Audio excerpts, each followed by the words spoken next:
सावन special, मतलब क्योंकि सावन का महीना चल रहा है, अब तो खत्म होने वाला है। ये सावन स्पेशल में लोगों को महादेव की पूजा विशेष रूप से लोग करते हैं। क्यों करते हैं? बाकी महीने क्या शिव के बनाए हुए नहीं हैं? क्या एक ही महीना उनके लिए बना है क्या? जो प्रकृति का मालिक है, जिन्होंने सब कुछ बनाया है, परमात्मा है, महेश्वर हैं, परमेश्वर हैं, तो उन्हीं का सब कुछ है। पर ये आखिर एक महीने में क्यों कहा जाता है कि ये महादेव का है, महादेव का महीना है? राहुल जी, दीदी शिवलिंग पर जल क्यों चढ़ता है? शिवलिंग पर जल चढ़ाने की परंपरा नई नहीं है, अति प्राचीन काल से चल रही है। शिवलिंग पर जल जो है ना, पानी जो है सबसे अधिक तेजी से जागृत होने वाली चीज़ है। पानी सबसे ज़्यादा अफेक्ट करता है ह्यूमन बॉडी को, इस सराउंडिंग को, पूरी सृष्टि को। और शिवलिंग पे इसीलिए कहा जाता है कि मतलब वो आप जैसा भाव लेते हैं, पानी उस तरीके के आपके भाव को वो कैरी करता है। ठीक है। तो और शिवलिंग जो है पत्थर है, मिट्टी से बना है, मिट्टी से पत्थर से बना है। तो वहाँ वो उसमें कहीं ना कहीं तत्व ऐसा है जो पानी के साथ मिल करके आपकी और हमारी सोच को जागृत करता है। क्योंकि वहाँ कहीं ना कहीं अग्नि तत्व है उस शिवलिंग में, उस पत्थर में। तभी ना दो पत्थर को टकराते हैं तो आग बन जाती है। कहीं ना कहीं कोई उसमें अग्नि तत्व है ना कोई कठोर तत्व है, तभी तो वो आग बनती है। प्राचीन काल में पत्थर को ही टकरा करके तो आग बनाई गई थी ना सबसे पहले। तो इसीलिए शिवलिंग पर पानी डालने का रिवाज है कि परंपरा है, क्योंकि जल जो है सबसे जल्दी प्रभावित होने वाली चीज़ है। कहा जाता है, विज्ञान कहता है कि पानी जो है वो हमारे आपकी सोच के हिसाब से भी अगर हम वैसा करें तो वो धीरे धीरे प्रभावित होने लगता है अपनी परिस्थितियों से, अपने सराउंडिंग से। इसीलिए शिवलिंग पर पानी डाला जाता है, और कोई खास बात नहीं। मोनू जी कहाँ गायब हैं? सावन का शाब्दिक अर्थ बताने की कृपा करें। ये सावन जी का सवाल है, सावन जी का सवाल है कि सावन का शाब्दिक अर्थ बताने की कृपा करें। सावन का शाब्दिक अर्थ क्या होगा जी? सावन एक हिंदी महीने से सावन जो है वो एक महीने का नाम है। और इसको ऐसे तोड़ करके समझ सकते हैं। सावन, सा का अर्थ होता है अच्छा, वन मतलब जंगल। इस मौसम में बरसात बहुत ज़्यादा होती है, तो हमारे जो चूँकि गर्मी के बाद ये मौसम आता है, तो पेड़ पौधे हरे भरे खिले रहते हैं। इसीलिए कहा जाता है कि अच्छे वन दिख रहे हैं, अच्छी प्रकृति दिख रही है। तो हमको लगता है इसका एक, हाँ, नेचर से रिलेटेड। नहीं, श्रावण तो भाई वो चूँकि श्रवण से श्रावण है, बात वही है। सावन से श्रावण शब्द वो तो संस्कृत से डिराइव्ड है ये। सावन हरियाली की बात, हाँ, हरियाली की बात होती है। मोनू जी किधर गायब हैं? और कोई जिज्ञासाएं हैं तो बताइए। सबको प्रणाम, सबका मैसेज आ रहा है। भाई हमारे तो कोऑर्डिनेटर ही गायब हैं, तकनीकी दिक्कतों के चलते मोनू बाबू आप लोगों से रूबरू नहीं है। तो इसके लिए थोड़ी असुविधा आपको भी हो रही होगी, और मुझे तो सबसे ज़्यादा हो रही है। हाँ, इसको लाइक करें, शेयर करें। आप लोग जितने भी ग्रुप में हैं इसको डाल सकते हैं, इच्छा है तो शेयर कर सकते हैं और लाइक कर सकते हैं। कुछ जिज्ञासाएं, जैसे जिज्ञासा सब मोनू जी ऊपर तो नहीं चली गई?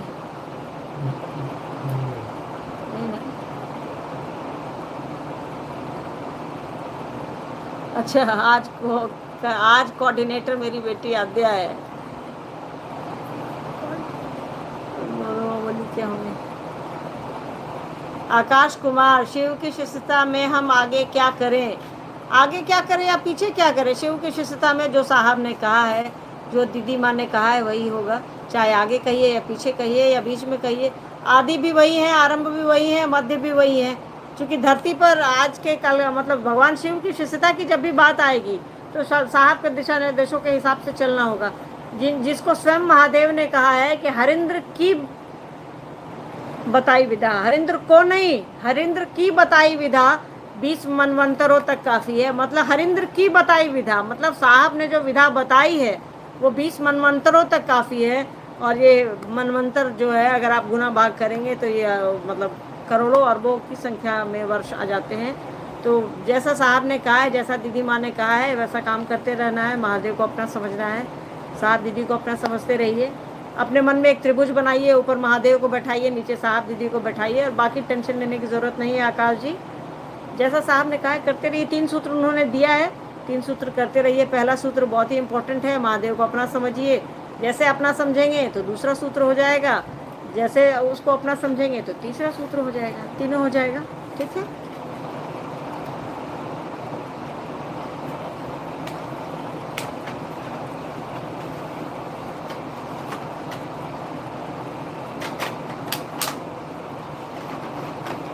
पीके दीदी सभ्यता और संस्कृति को समझाने की कृपा करें। कहा जाता है कि शिव हमारी संस्कृति में है। देखिए पीके जी, सभ्यता और संस्कृति को थोड़ा समझना होगा। ठीक है, संस्कृति धीरे धीरे बनती है, सभ्यता एक समय में आती है। ठीक है, जैसे हाँ ये है कि संस्कृति के बिना, सभ्यता के बिना संस्कृति अधूरी है। संस्कृति का अर्थ होता है कोई एक चीज़ जो हम लोग एक जनरेशन से दूसरे जनरेशन को देते हैं, दूसरे से तीसरे को देते हैं, तीसरे से चौथे को देते हैं। सभ्यता जो है एक टाइम फ्रेम में आती है। कई बार जो सभ्यता बहुत ऊंचाई पे चलती है उसका अवसान हो जाता है। फिर दूसरी सभ्यता कालक्रम में, कालखंड के हिसाब से, जैसे हम आप जन्मे हैं, जाएंगे, दूसरे लोग आएंगे, फिर वो भी जाएंगे, फिर तीसरी पीढ़ी आएगी, चौथी पीढ़ी आएगी, ऐसे ही चलते रहता है सिलसिला। सभ्यता में हम आप जीते हैं, और संस्कृति में हम आप जिन चीज़ों को जीते आ रहे हैं उसको कैरी करते हुए आगे बढ़ते हैं। सभ्यताएं खत्म हो जाती हैं, पर संस्कृति तो वो एक परंपरा है जो धीरे धीरे हमारे आपके द्वारा आगे आने वाली पीढ़ी को दी जाती है। जैसे कि शिव के बारे में साहब ने कहा है कि शिव हमारी संस्कृति है, शिव हमारी साहब ने ये नहीं कहा कि शिव हमारी सभ्यता नहीं है। साहब ने कहा कि शिव हमारी संस्कृति है, हमारी सांस्कृतिक धरोहर है। सभ्यता इसीलिए उन्होंने नहीं कहा, उन्होंने कहा समझाने के लिए, उन्होंने कहा है कि देखिए सभ्यता तो एक सभ्यता आती है, खत्म हो जाती है। जैसे आप देख सकते हैं सिंधु घाटी सभ्यता दुनिया की पहली सभ्यता है, बहुत उन्नत सभ्यता है, जहाँ हमारे यहाँ पशुपति का प्रमाण मिला है। पर वो सभ्यता भी समय के साथ साथ अवसान कर गई, मतलब वो खत्म हो गई, उसके घर मकान टूट गए, सब कुछ टूट गया, लोग इधर उधर हो गए, लोग मर गए समय के प्रवाह में। फिर दूसरी सभ्यता आती है, फिर तीसरी सभ्यता आती है, वो तो समय के प्रवाह में चलती रहती है। पर उस सभ्यता में जो चीज़ें आई हैं वही हम आप कैरी करते हैं और वो संस्कृति का रूप ले लेती है। तो अगर सिंधु घाटी सभ्यता या आर्य या वैदिक या कोई भी सभ्यता नहीं आती तो हमारी संस्कृति कैसे आगे बढ़ती। संस्कृति को बढ़ाने के लिए सभ्यता का होना ज़रूरी है। ये क्लियर है कि संस्कृति आगे तभी बढ़ेगी जब लोग रहेंगे, लोग से ही सभ्यता बनती है ना बाबू। ठीक है, तो शिव हमारी संस्कृति में है और शिव हमारी सभ्यता संस्कृति में बहुत अंदर तक समाये हुए हैं। हर जैसे सिंधु घाटी सभ्यता में जिस पशुपति की बात हुई है, प्रोटोशिवा की बात हुई है, वही प्रोटोशिवा आगे बढ़ करके आपको वैदिक युग में रुद्र हो जाते हैं, वही आगे बढ़ के उपनिषद काल में शिव और शंकर हो जाते हैं। पुराण काल में तो वो भरे पड़े हैं कहानियों से और अटे पड़े हैं, और जो जिनकी पूजा हम आप लगातार पूजा अर्चना सब घरों में होती आई है। तो जब तक सभ्यता नहीं बनेगी तब तक संस्कृति का निर्माण नहीं होगा। सभ्यता के निर्माण से, सभ्यता में जो हम आप जीते हैं वही आगे जा कर के संस्कृति बनती है, वही तौर तरीके, वही पुराने, वही पद्धतियाँ जो हमारी प्राचीन काल से चली आ रही हैं। जो अच्छी है हम उसको कैरी करते हैं, जो खराब है हम आप उसको छोड़ देते हैं। तो दैट इज़ संस्कृति। ठीक है, जिसको हम जीते आ रहे हैं सब। इसलिए साहब ने कहा कि सभ्यता का अवसान होता है, संस्कृति का अवसान नहीं होता है। सभ्यता एक से दूसरी खत्म हो जाती है और संस्कृति खत्म नहीं होती। ठीक है, अरे कहाँ चले गए मोनू बाबू? और बताइए, वो तो बता दिया सावन में महादेव पर जल क्यों चढ़ता है। बिरंची शर्मा जी, सावन में ही महादेव पर जल चढ़ाते हैं क्यों? देखिए इसमें है कि अब यही तो समझ में नहीं आता है। ये हमारी आपकी विडंबना है, जिसने सब कुछ बनाया उसको हम आप 1 महीना दे करके आराम से छोड़ देते हैं। आप ये समझिए कि सावन में 30 दिनों के सावन में हम आप महादेव से क्या नहीं मांगते हैं। परिवार मांगते हैं, संपत्ति मांगते हैं, सब कुछ, बाल बच्चा मांगते हैं, बेटा बेटी मांगते हैं, घर द्वार मांगते हैं, सब कुछ मांगते हैं, और हमको और आपको मिलता है। तो क्यों हम 30 दिन में रहे? हम 365 दिन क्यों नहीं उनको अपना बना के रखें? वहाँ आपको कुछ भी चढ़ाने की ज़रूरत नहीं है, जल भी चढ़ाने की ज़रूरत नहीं है। आप मन से उसको समझिए अपना। ये परंपराएं हैं, यहाँ को इस पर कोई टीका टिप्पणी नहीं कहेंगे कि वो जल क्यों चढ़ाते हैं। जल चूँकि ये इस मौसम में, बारिश का मौसम है, पानी की इतनी अधिकता है, तो बारिश तो ऐसे ही होती रहती है यार, हम चढ़ाएं ना चढ़ाएं ऐसे ही जल चढ़ता रहता है उस महादेव का। ठीक है।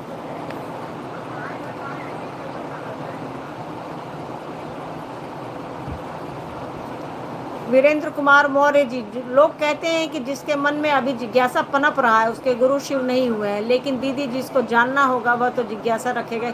देखिए वीरेंद्र कुमार जी, आपकी बिल्कुल सही बात है कि जिसको जानना होगा उसके मन में जिज्ञासा तो होगी, और जो जिज्ञासा नहीं करेगा वो शिष्य कैसा।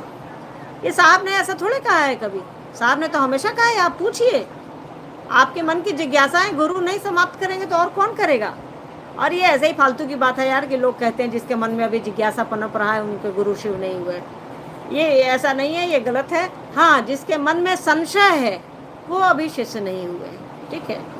और साहब ने तो इसकी भी छूट दे दी है हमको, और आपको साहब ने कहा है पुट टू टेस्ट एंड जज बाय रिजल्ट्स, कि आप पहले उनको चेक कीजिए।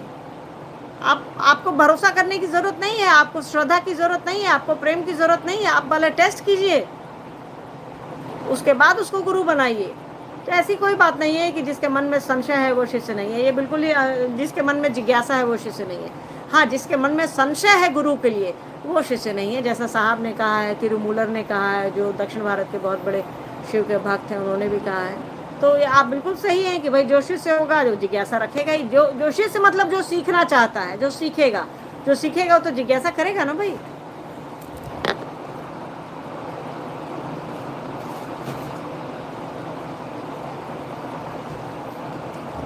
राजकुमार साव, दीदी इस सावन के महीना में लगभग सभी लोग अपने घरों में चर्चा रखते हैं, बाकी के 11 महीने चुप हो जाते हैं, इसका क्या कारण है। वही तो मेरी समझ में नहीं आता है। जब 30 दिनों की पूजा से हम आप सब कुछ ले लेते हैं तो काहे नहीं 365 दिन करें। वही ये मेरी समझ में ये विडंबना भी नहीं आती है, ये सामाजिक विडंबना है या क्या है, धार्मिक विडंबना है।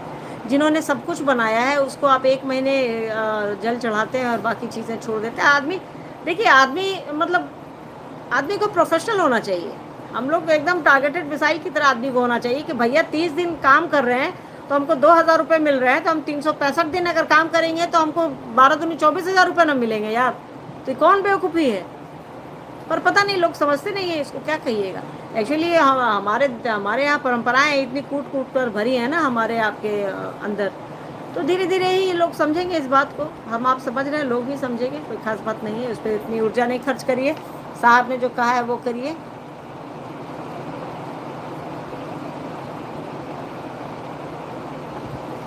देखिए ये पार्वती महतो जी हैं, दीदी सावन महीना को ही इतनी मान्यता क्यों दिया गया शिव की पूजा अर्चना या जल चढ़ाने। वही तो मैं देखिए, अभी हमने राजकुमार साहब जी का एग्जाम वो उत्तर दिया है कि वो समझ में नहीं आता है कि क्यों ऐसा है। ये हमारी भी समझ में नहीं आता है। साहब भी हमेशा कहते थे कि यार ऐसा कैसे हो सकता है, जिससे आप सब कुछ मांग रहे हैं वो सब कुछ दे भी रहा है आपको, और 30 दिन मांग करके छोड़ दे, जबकि वो देने ही के लिए बैठा है यार। सब कुछ उसी का है। आप 1 महीने उसको जल चढ़ा करके, आप क्या लगता है हमको और आपको, सब कुछ उसी का है। जिसके माथे पर गंगा है उसको 1 लोटा जल दे करके क्या करेंगे। पर चलिए, परंपराएं हैं, इन चीज़ों में टीका टिप्पणी उचित नहीं है, ठीक है। पर फिर भी अगर 30 दिनों को करने से फ़ायदा है तो साल भर क्यों नहीं करें भाई।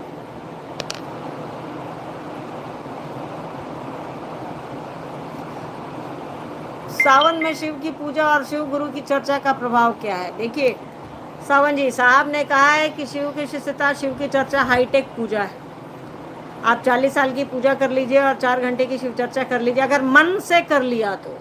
मन से 4 घंटे की शिव चर्चा करने के लिए आपको शिव से जुड़ना होगा और साहब दीदी से जुड़ना होगा। साहब ने कहा है कि कोई एक बार महादेव को प्रणाम कर लेता है तो उसको 2-3 जन प्रणाम करने की आवश्यकता नहीं है। पर हमको और आपको कोशिश करनी चाहिए। साहब दीदी माँ के आदेशानुसार हम आप प्रयास करते ही हैं, करते ही रहते हैं। तो ये अच्छी स्थिति है। सावन में शिव की पूजा और गुरु की चर्चा करते रहिए। परंपराएं हैं। सावन एक ऐसा महीना है जब कहा जाता है कि भाई बारिश होती है, महादेव को बहुत प्रिय है। बहुत सारी पौराणिक कथाएँ हैं बालक इसमें, कि कहा जाता है कि भगवती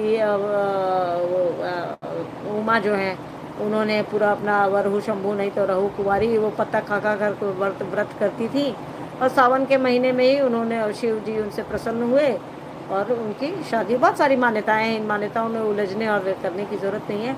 बस ये है कि महादेव को अपना समझिए, महादेव का काम करिए।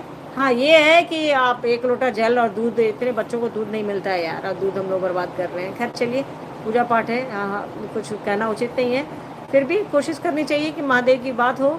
इन चीज़ों से अगर कोई फ़ायदा होने वाला होता मन का, हमको धन संपत्ति और हम लोगों को मिल जाती है, चीज़ें मिल जाती हैं, घर परिवार बेटा बेटी सब मिल जाता है, पर सब यहीं छूट जाता है, हम आप चले जाते हैं।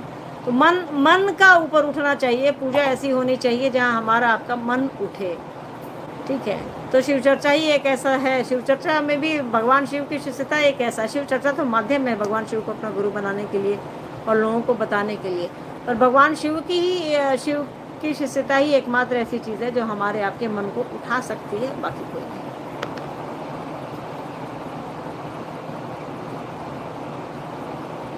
अन्नू कुमारी, शिव की शिष्यता से मन की निर्मलता कैसे होगी बताएं। अरे यार, जब शिव शिष्य हो गए तो मन निर्मल रहेगा क्या?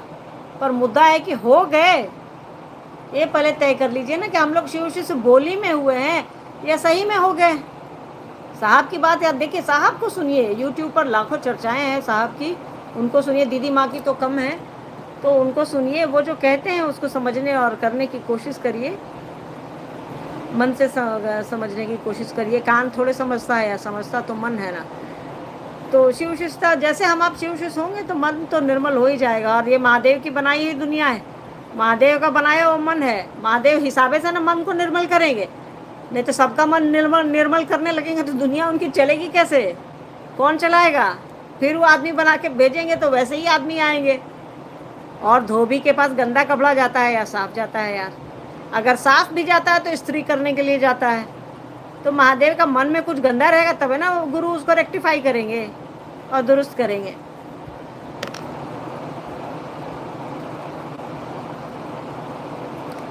सावन में शिव शिष्य क्या? अरे यार, सावन में क्या, हर में शिव शिष्य क्या करेगा? पल प्रतिपल अपने गुरु से दया मांगेगा, चाहे सावन हो कि जनवरी हो कि ठंडा हो कि आषाढ़ हो कि पूस हो।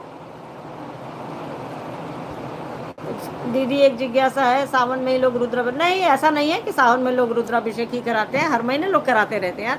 सावन में लोग ज़्यादा कराते हैं, लगता है कि महादेव ज़्यादा प्रसन्न हो जाएंगे, क्योंकि ये मंथ महादेव को बहुत प्रिय है। इसका कुछ साइंटिफिक रीज़न है जिन चीज़ों को समझने की ज़रूरत है। इस मौसम में मानसून का ये सीज़न रहता है तो बहुत ज़्यादा बारिश होती है।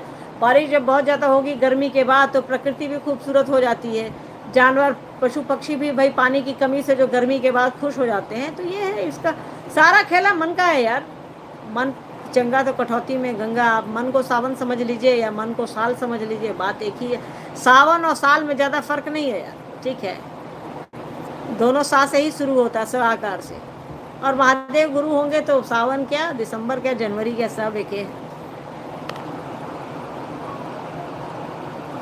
शिवम क्लासिकल, महादेव का काम नहीं हो पाता, दया और नमः शिवाय मुश्किल समय में अपने आप होता है, पर चर्चा नहीं करता हूँ क्योंकि डर लगता है। मैं बैंकर के रूप में कार्यरत तो व्यस्त रहता हूँ। मेरी शिष्यता अरे यार, शिष्यता कैसे समाप्त हो जाएगी? हाँ, चर्चा नहीं करिएगा तो? चर्चा एक माध्यम है हमको और आपको उस रास्ते पर रखने के लिए, ताकि लोगों से बात कर सके, हमारा और आपका मन उस ओर चल सके। कोरोना में तो 2 साल चर्चा नहीं हुई, शिष्यता समाप्त हो गई क्या हमारी आपकी? ऐसी कोई बात नहीं है, ठीक है। महादेव से दया मांगिए कि सरकार दया करिए कि हम किसी को तो बता सकें। और ये बात आपकी नहीं मानेंगे कि दूसरा काम नहीं हो पाता है, क्योंकि मान लीजिए ठीक है आप बैंकर हैं, ऑफिस जाते आते हैं, सब कुछ है, पर फ़ोन से तो किसी से ज़रूर बात करते होंगे, कोई ना कोई कलीग तो ज़रूर आता होगा। महीना में आप बैंकर हो तो इतना मैं समझती हूँ कि महीना में 1 आध दिन आप लोगों का गेट टुगेदर जरूर होता होगा। तो वहाँ लोगों को बताइए, लोगों को समझाइए, परिवार में समझाइए, दूर दराज रिश्तेदार में समझाइए। और शिव शिष्यता समाप्त ऐसे नहीं होती है मेरे भाई। शिव शिष्यता समाप्त बस गुरु का जोन है वो।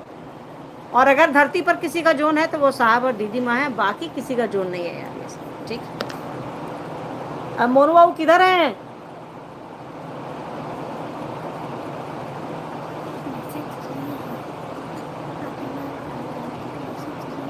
अच्छा,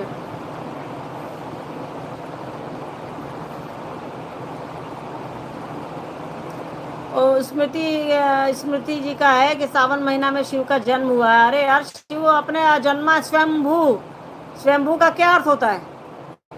जो खुद से ही हुआ है। जन्म होने के लिए हमको और आपको प्रकृति का सहारा लेना पड़ता है। सब फालतू बात में ध्यान न लगाइए स्मृति जी, महादेव की बात करिए। आप इतना अच्छा महादेव का काम करती हैं, इन चीज़ों में मत उलझिए। साहब की किताब पढ़िए, आओ चलो शिव की ओर पढ़िए।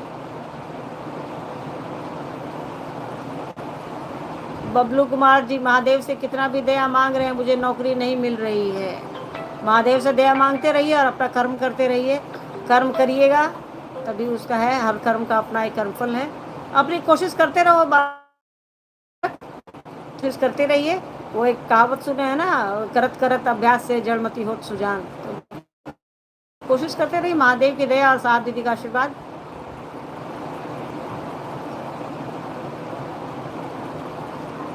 साहब महादेव से कहते हैं, जाने क्या ढूंढती रहती है आंखें मुझ में, राख का ढेर में न शोला है न चिंगारी। देखिए, इसमें साहब की बात है और महादेव से साहब की बात है। ये साहब हमारे प्रश्नातीत हैं और महादेव तो खैर गुरु ही हैं। यहाँ साहब महादेव से अपने प्रेम की बात करते रहती हैं कि महादेव से कहते हैं कि जाने क्या ढूंढती रहती हैं आंखें मुझ में। मतलब साहब कहते हैं कि भाई साहब को कुछ नहीं चाहिए बाबू, ठीक है, साहब बस शिव चाहिए और कुछ भी नहीं चाहिए उनको। वो एक ऐसे शख्स हैं धरती पर, वो और दीदी। दीदी मतलब दीदी माँ, बाकी हम आप या कोई भी नहीं, ठीक है। दीदी मतलब दीदी नीलम आनंद जी। तो साहब और दीदी जो हैं धरती पे एकमात्र ऐसे हैं जिन्होंने, दूसरों की तो नहीं मालूम, हम लोग ऐसे ही हवा देते रहते हैं। तो सारा कुछ साहब का, सब कुछ दीदी माँ का सब कुछ शिव के लिए है। उनकी आंखें शिव को ढूंढती हैं, उनकी नजरें शिव को ढूंढती हैं, उनकी सांसें शिव को ढूंढती हैं, ठीक। साहब कहते हैं कि इस यहाँ राख में कुछ भी नहीं है, ना शोला है ना शबनम में, कुछ भी नहीं है। साहब ने तो अपने आप को बस निमित्त मात्र माना है कि बस मैं तो बस एक निमित्त हूँ, जो करवा रहे हैं आप करवा रहे हैं, मतलब महादेव की बात कर रही है, ठीक है।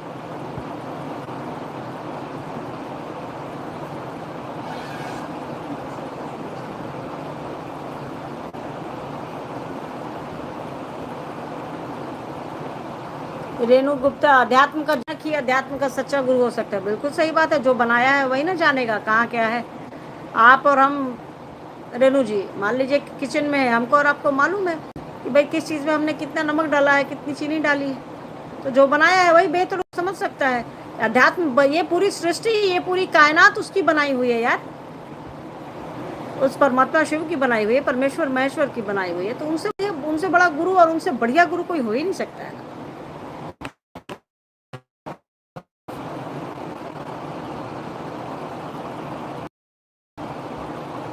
सिंटू कुमार, दीदी साहब बोले हैं आदमी के पीछे नहीं बल्कि महादेव के पीछे चलिए, इसका मतलब क्या होता है? जबकि कुछ गुरु भाई बोलते हैं कि जब तक किसी के साथ नहीं रहे तो कैसे ज्ञान होगा। अरे यार ये सब पता नहीं यार, साहब जो बोले हैं वो करिए ना। आप दोनों बात लिख रहे हैं, एक तरफ कह रहे हैं कि साहब ने ऐसा कहा कि लोगों के पीछे मत भागिए, महादेव के पीछे भागिए, फिर आप अपेंडिक्स लगा रहे हैं कि लोग कहते हैं। अपने मन पे महादेव को और साहब दीदी को भारी बनाइए, किसी चौथे की बात सुनने समझने की आवश्यकता नहीं है। सुनिए सबका, करिए वही जो साहब और दीदी कह रहे हैं, सबका सुनिए, ठीक है। साहब दीदी जो कह रहे हैं वो करिए, वो करने की कोशिश करिए। साहब ने कहा है, एक चर्चा अभी हम लोग साहब की लगातार सुन रहे हैं और उसको जो हम लोगों ने डाला भी है कि अगर आप लोगों को आगे बढ़ने का मौका नहीं देंगे, क्षेत्र के लोगों को अपने तक ही सीमित रखेंगे, किसके तो शिव की रफ्तार आँखों का आपको परिणाम झेलना पड़ेगा। और शिव का तो मालूम नहीं, मुझे इतना मालूम है कि साहब दीदी की रफ्तार आँखों का प्रकोप तो हमको आपको झेलना पड़ता है, चाहे मैं ही क्यों ना हो, कोई भी क्यों ना हो, ये ध्यान में रखिएगा। और सॉरी, जब आप साहब की बात कर रहे हैं तो साहब की बात करिए ना, बीच में अपेंडिक्स की तरह मेरी बात क्या लगा दे रहे हैं या किसी और की बात, ठीक है।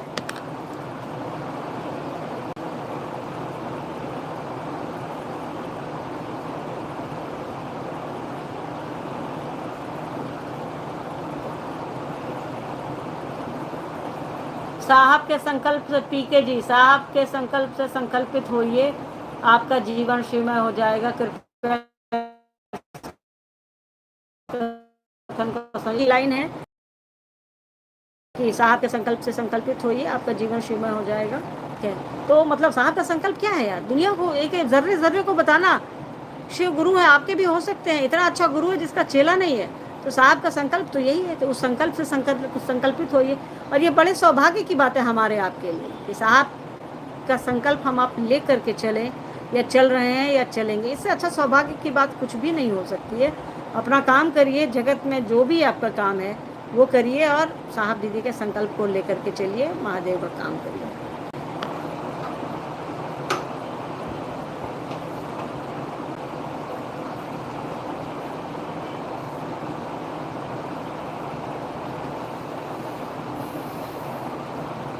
निशा कुमारी, दीदी दिल से प्रणाम नहीं हो पाता है, दया मांग नहीं पाए, चर्चा कर नहीं पाते।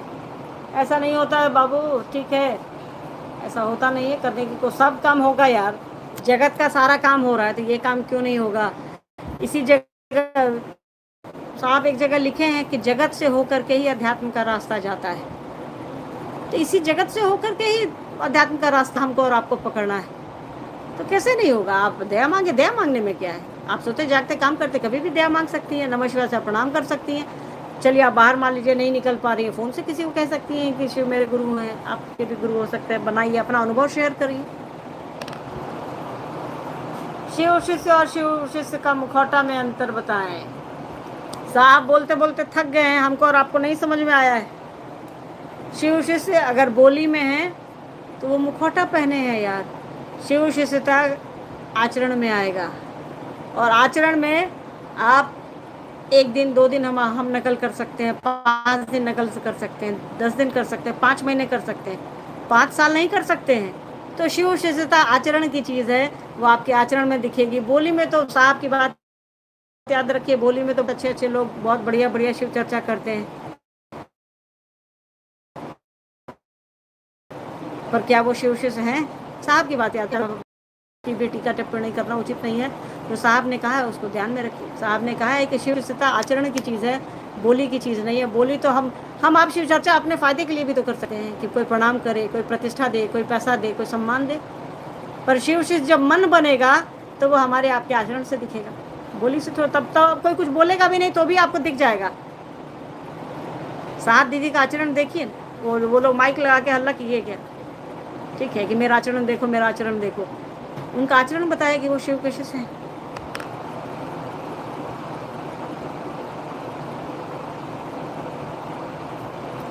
और दीदी प्रणाम, नमः शिवाय। सांस पर करती हूँ, माला से प्रणाम करने का मन नहीं करता है, क्या करें दीदी। देखिए साहब ने जो कहा है वो करने की कोशिश कीजिए। साहब ने कहा है शिव शिष्यों को माला नमः शिवाय की जरूर करनी चाहिए, चाहे आप रुद्राक्ष पर करिए या उंगलियों पर करिए।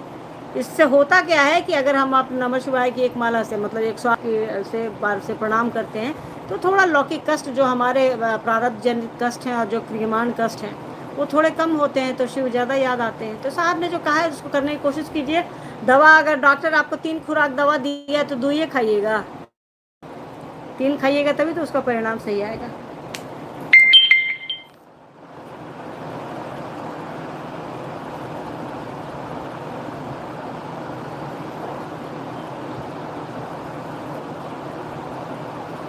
गरिमा कुमारी, दीदी क्या अस्थायी रूप से शिष्य भाव नहीं रह सकता है।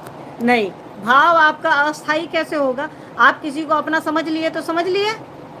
साहब की शिष्यानुभूति की लाइन याद रखिए कि अनिवार्य एक स्थायी शिष्य भाव को उन्होंने अनिवार्य कहा है। पूरी शिष्यानुभूति में उन्होंने बस और बस एक जगह अनिवार्य शब्द लगाया है, स्थायी शिष्य भाव को अनिवार्य लगाया। तो आपको किसी भी संबंध बनाने के लिए तो भाव तो चाहिए ना। आप दुश्मन भी बनाइएगा तो वहाँ दुश्मनी का भाव तो चाहिए ना यार। तो भाव को तो स्थायी रखना होगा। अगर आप भाव आपका डोलड्रम में है, अगर हिल रहा है, तब आप रिश्ता कैसे बनाइएगा। जब आप हाँ ना में चल रहे हैं तो संबंध कैसे बनेगा। तो सामने वाला भी वैसा ही संबंध बनाएगा, हाँ ना वाला, ठीक है।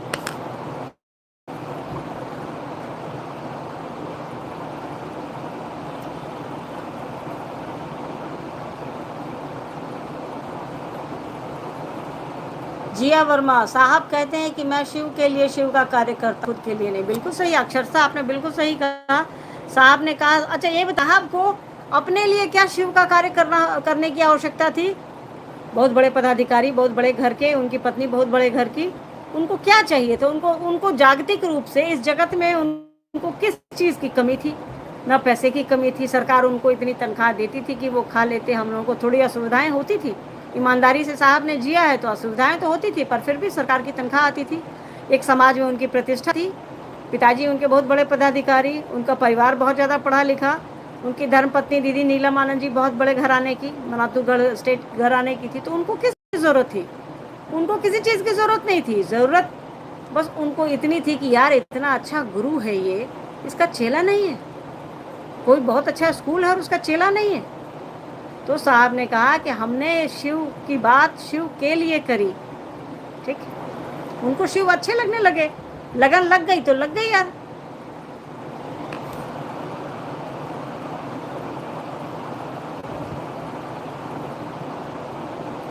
सविता जी, दीदी शॉर्टकट में किसी का घोषणा कैसे करें? देखिए, एक बार जब फटाफट आया था, 2015-16 की बात है, रांची में ही मैं थी उस समय। तो साहब ने कहा, उसी समय फटाफट शुरू हो रहा था 2016 से 2019। तो साहब से हमने कहा कि जी आप, जैसे कि एक दो और शिकायत भी आई थी घोषणा को लेकर के कि लोग नाम नहीं बताना चाहते हैं। कई लोग नाम बताते हैं तो गली मोहल्ले के मनचले उस पर नाम चढ़ाने लगते थे। ये सब भी बात आई थी सहरसा या सुपौल की घटना की है। तो साहब ने कहा कि जब फटाफट आया है तो यहाँ आपको तो 1 मिनट आधा मिनट में किसी को समझा के चल देना है। तो साहब ने कहा कि 3 सूत्र समझा दीजिए और उससे बुलवा दीजिए। पहला सूत्र यही हो गया। ज़माना बदल रहा है यार। साहब ने जब सब सारी चीज़ों को धीरे धीरे रेक्टिफाई किया है तो इसको भी उन्होंने रेक्टिफाई किया। हाँ, कोई कहता है, कोई जैसे कई लोग जानते हैं कि घोषणा होती है, कोई कहता है कि मेरी घोषणा कर दी, से आप 3 सूत्र समझा दीजिए।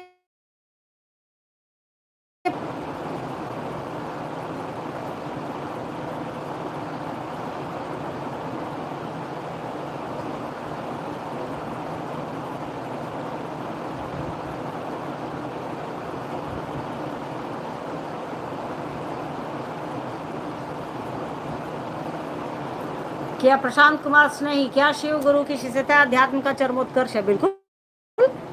चर का अर्थ होता अर्थ। हेलो, ठीक है ना?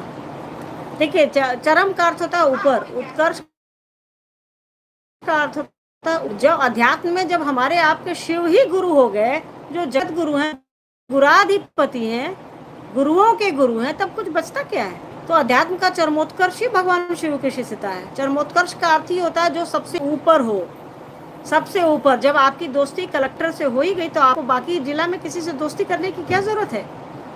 उन जो भी है उनसे नीचे ही है। तो अध्यात्म का चरमोत्कर्ष तो शिव ही है, शिव की शिष्यता ही है। ऐसी चल रहा है।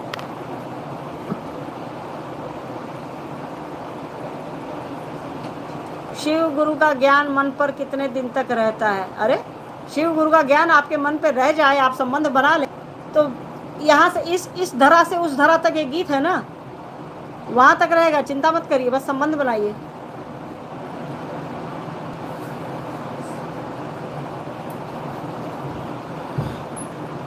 ACC साहब ने कहा है कि 4 घंटा महादेव की परिधि में रहो। कैसे रहें? क्यों? महादेव की परिधि में रहने के लिए आपको सिर्फ शिव चर्चा ही मिली है क्या करने को? 4 घंटा बाहर ही रहना है। साहब ने कहा कि आपका मन शिव की ओर चले। कोई घर में भी कोई बात कर रहा है, घर में भी कोई चर्चा हो रही है, तो उसका भी माहौल है। आप कहीं जा रहे हैं, ट्रेन में किसी से बात कर आप महादेव से दया मांग रहे हैं, वो भी समय तो उसमें ऐड होगा। आप साहब दीदी को कह रहे हैं कि सरकार आशीर्वाद दीजिए ताकि हम शिव शिष्य बन सके, वो भी तो उसमें ऐड होगा। ठीक है।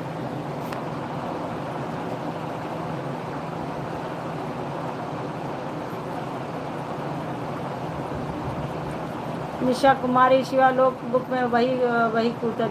अरे यार, एक गांव वाली एक कहावत याद रखो, कहा जाता है कि मजबूत खूंटा जिसका रहता है ना, वही जानवर ज़्यादा तेजी से उछलते हैं। तो मजबूत खूंटा कौन है भाई?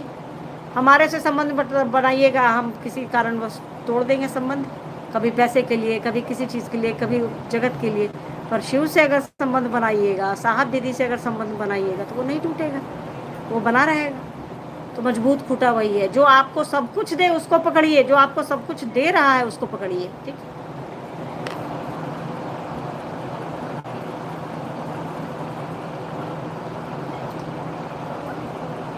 देखिए, अब 38 मिनट हो गए हैं, मोनू जी भी नहीं है, तो थोड़ा मुझ पर भी रहम खाइए। आप लोगों को नहीं लगता है क्या?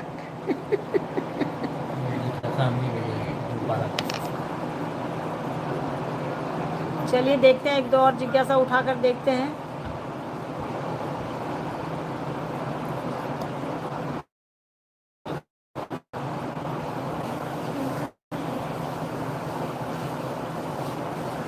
में अर्थ नहीं रहा है, इसलिए दो बार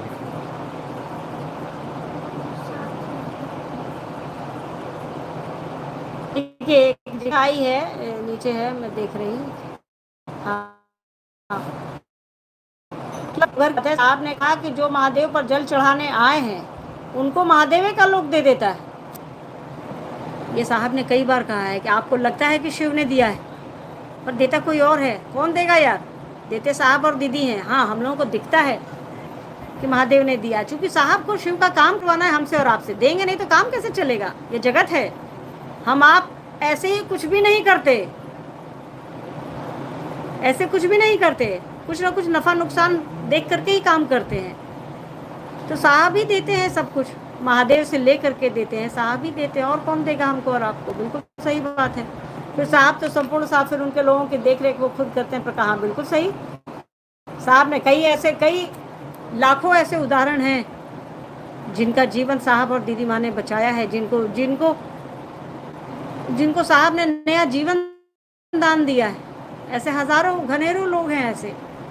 आप लोग जानते हैं इन चीज़ों को, सुने हैं।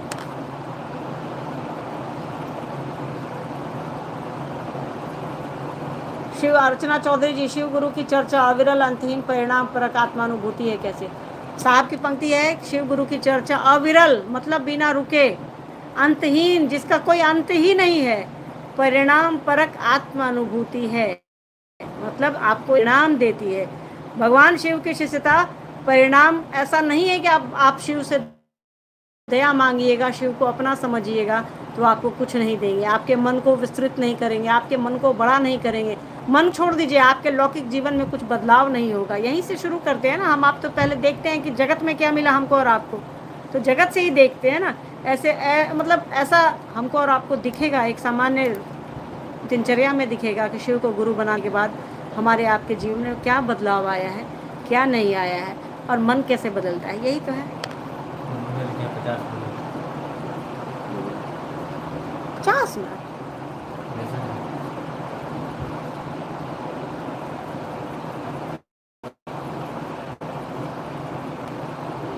गुरु शब्द से, रेखा कुमारी जी, गुरु शब्द से निःशब्द की ओर ले जाते हैं। बिल्कुल देखिए, ये साहब की पंक्ति है कि गुरु शब्द से निःशब्द। जब आपका गुरु का अर्थ होता है, साहब ने बताया, डिक्शनरी जब आप करेंगे, साहब की बात याद करें तो साहब ने कहा है गुरु का अर्थ होता है भारी, जो हमारे आपके मन पर भारी हो।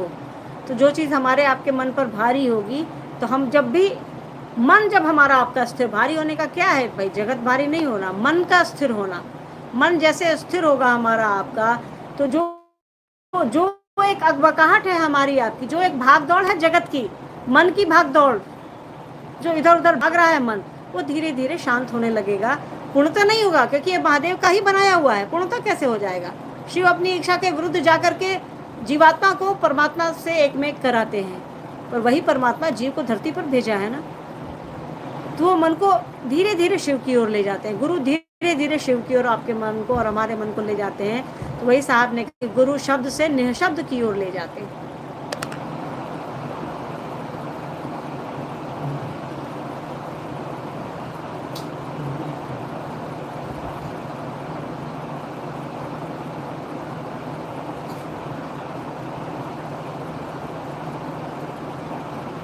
अमित भैया का पर्स वाला अनुभूति बताएं दीदी, बहुत लोग सुनना चाहते हैं। अमित जी का डॉक्टर साहब की बात हो रही है लग रहा है। एक्चुअली हम लोग दिल्ली में उस समय डॉक्टर साहब पढ़ाई कर रहे थे। हम तो यहाँ पटना हिंदुस्तान में काम कर रहे थे, पर छुट्टी में गए हुए थे, उन्हीं के पास गए हुए थे। तो वो शाम में हम लोग निकले, हुआ कि भाई ये भी अपना ट्यूशन ये सब करके आए ही थे। शाम में निकले हम लोग कि चलिए कुछ नाश्ता कर लिया। पटेल नगर, दिल्ली पटेल नगर में रहते थे हम लोग उस समय, क्वार्टर में। तो हुआ कि चलिए कुछ नाश्ता करके आते हैं, तो हम लोग निकले। फिर उधर से आते वक्त ही उनका पर्स गुम हो गया, पर्स गिर गया। तो घर आए तो घर पे पता चला कि उनका पर्स गुम हो गया। तो मैं तो रुक गई, अमित जी गए अपना ढूंढने। तो वहीं पटेल नगर में एक महादेव का मंदिर है, अंदर गली में ही, थोड़ा जब गली से निकल के चौराहे पे थोड़ा एक छोटा सा चौराहा है, उस पर जाते हैं, मोहल्ले का ही चौराहा है, उस पर जाते। तो वहाँ एक तो हुआ कि भाई अब मतलब अब तो मिल नहीं रहा था। उसमें उनका पैन कार्ड था, लग रहा है उस समय आधार नहीं आया था, पर पैन कार्ड था उसमें। ढेर सारे ATM थे, कुछ अपना क्रेडिट कार्ड थे उसमें, क्योंकि डॉक्टर वहाँ थे ये, तो ये चीज़ें उनके पास थी। और सबसे बड़ा उसमें DL था, और DL और पैन कार्ड के लिए ये परेशान थे कि ये दोनों फिर एक समस्या हो जाएगी। तो वो ढूंढ रहे थे, लोगों से पूछ रहे थे। तब तक इनकी नज़र एक मंदिर पर पड़ गई, वही जो एक मंदिर है वहाँ, तो और वो शिव का मंदिर है। तब इनके मन में चला कि चलिए जो थाना जाएंगे FIR करने के लिए, तो अब अब फाइनल है थानेदार के पास FIR हो, जो दुनिया का थानेदार है। अमित जी ने यही कहा, यही सोचा कि अब हम कहाँ इधर जाए पटेल नगर थाना में FIR करने। अब जो दुनिया का थानेदार है उसके उसके उसके ही थाने में FIR होगा। तो अभी इनका मन जो कहा ये चले गए। उन्होंने कहा कि देखिए मेरा पर्स ऐसे सब गुम हो गया है, उसमें जो चीज़ें हैं ज़्यादा ज़रूरी नहीं है, बस पैन कार्ड और DL हमको खाली मिल जाए, बाकी कोई दिक्कत नहीं है। तो ये घर आ गए बोल करके। अचानक से गली का कोई आदमी इनको फ़ोन किया कि दिल्ली में तो वही भैया जी बोलते हैं ना कि भैया जी तो ऐसे ऐसे है, आप अमित कुमार बोल रहे हो? तो ये बोले कि हाँ बोल रहे हैं, कहिए। तो ऐसे ऐसे आपका पर्स वहाँ गिरा था, सो मेरे पास है। हम वो गली में ही थोड़ा आगे वो रहता था पहले तल्ले पे। तो फिर डॉक्टर साहब गए अपना, और सोचिए उसको उस समय वो हमको लगता है 150-200 रुपया देना चाहे तो बेचारा लिया नहीं, पैसा भी उसमें उतना ही था जैसे जो चीज़ें थी यथावत थी। तो डॉक्टर साहब का भरोसा बहुत ज़्यादा है शिव पर, साहब दीदी पर, मुझसे तो बहुत ज़्यादा है, इसमें कहीं से कोई दो राय नहीं है। तो कई बार तो मैं छेड़ भी देती हूँ, वही अपनी भी बुद्धि लगाया कीजिए। तो उनका कहना रहता है कि भाई जब पापा मतलब साहब और माँ हैं, महादेव हैं, तो अपनी बुद्धि क्या लगाना है। तो ये अच्छा है, कुछ चीज़ें तो हर आदमी से सीखने की चीज़ है, तो कई बार हम भी सीखते रहते हैं उनका भरोसा, उनकी चाहत और उनकी सोच जो है।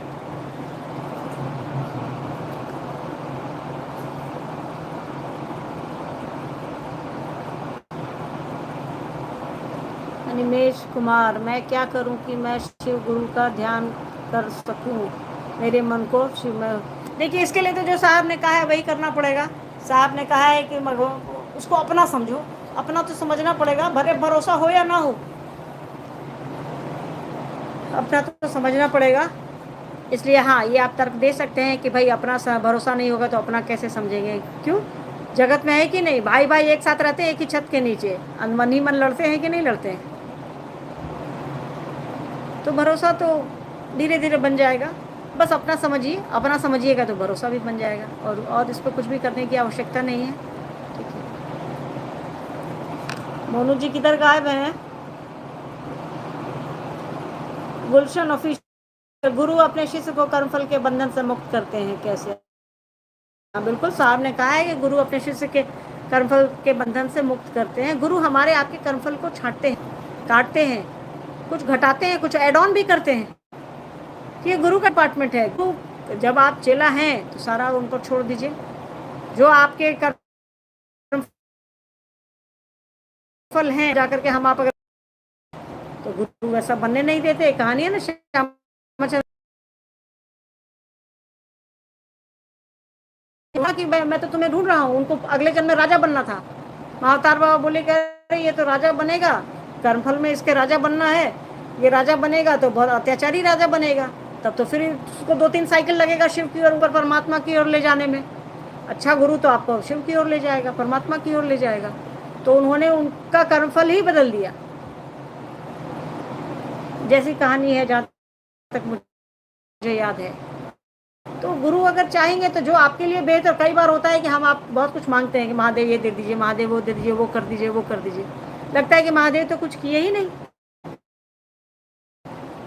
तो हम आप नहीं समझ पाते, हमारा आपका मन नहीं समझ पाता है कि वो हमारे आपके लिए जो चेला के लिए जो बेहतर होगा गुरु वही देगा, चेला के लिए जो बढ़िया होगा गुरु वही करेंगे। हेलो,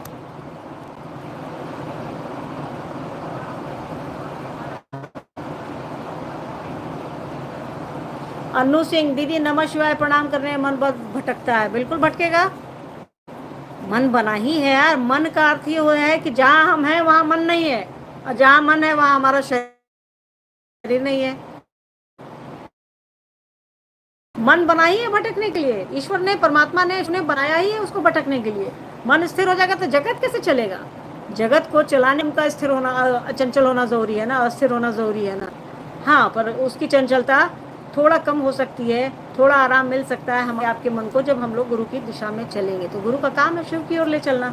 हमारे मन ही जाएगा शिव की ओर, शरीर तो जाएगा नहीं। तो वो गुरु का काम है, गुरु के भरोसे रहना है, प्रणाम करते रहना है। साहब ने कहा है तो प्रणाम करना है, बाकी इसे विशेष कुछ भी नहीं। उनका जो आदेश है वो करते रहिए। उन्होंने कहा है कि महादेव को प्रणाम होना चाहिए, इसलिए उन्होंने लिखा है करना चाहिए।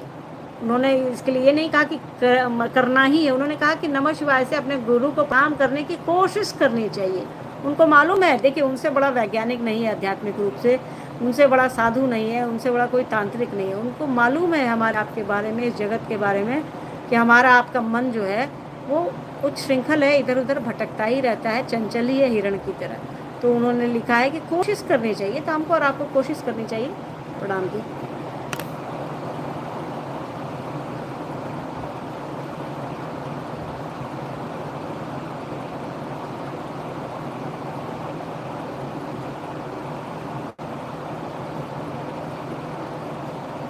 देखिए ये दिव्य राज जी का है, ये तो बाद में कभी इस प्रश्न को उठाएंगे बालक, ठीक है।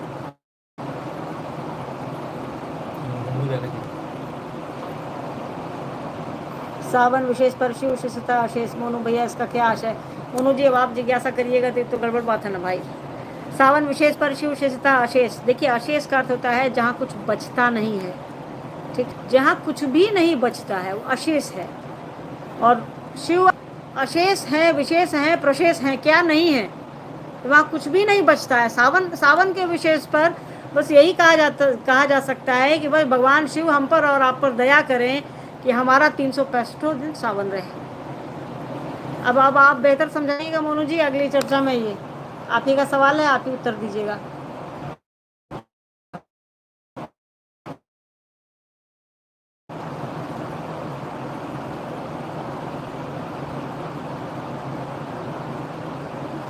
पवन गुप्ता जी पेज नंबर 132 में माँ कही है, करोड़ों वर्ष पुराने पहाड़ हो या देवगण, समय की घड़ी हमारी चलती है, शिव की थोड़े ही। सही बात है, समय हमारा आपका चलेगा ना, वो महाकाल है, काल से भी परे। हम पर आप पर काल लागू होता है, उस पर थोड़े लागू होगा। जिसने काल को बनाया है, जो काल जिसकी रचना है, उस पर थोड़े काल लागू होगा, ठीक।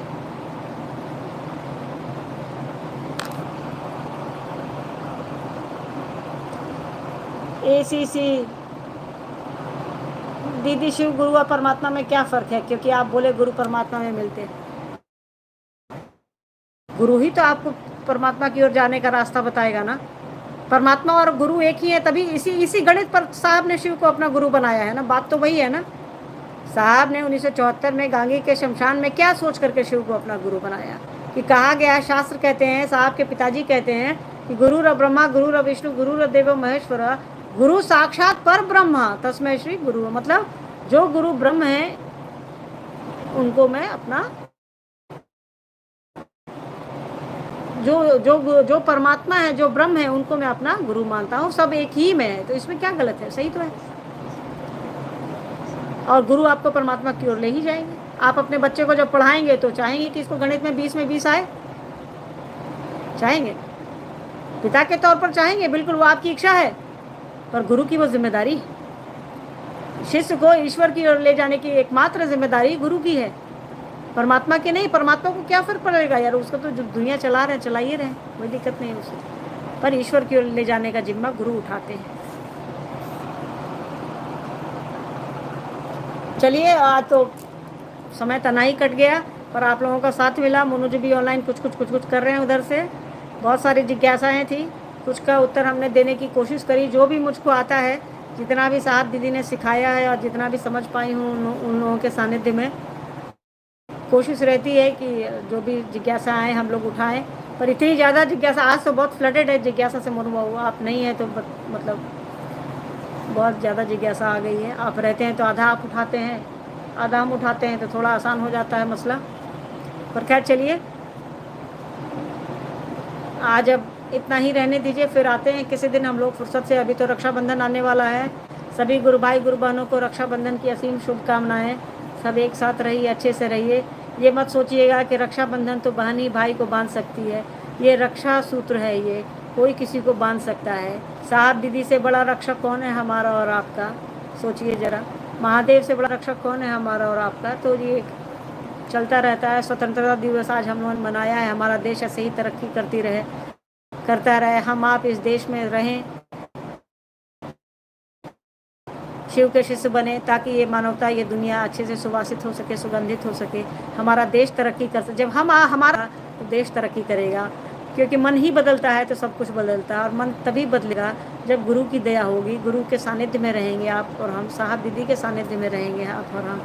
चलिए आप सभी को ढेर सारा प्रणाम, ढेर सारी शुभकामनाएं, आशीर्वाद बनाए रखिए कि हम और मोनू जी आप लोगों के साथ ऐसे रूबरू होते रहें। जो भी आता है टूटा फूटा ही, आप लोगों की बातों को हम लोग थोड़ा सॉल्व करने की कोशिश करें। ये तो होता है महादेव की दया, साहब दीदी के आशीर्वाद से, फिर भी आप लोगों का साथ रहता है तो अच्छा लगता है।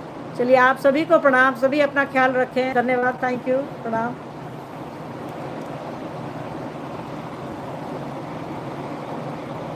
मुंह दर्द कर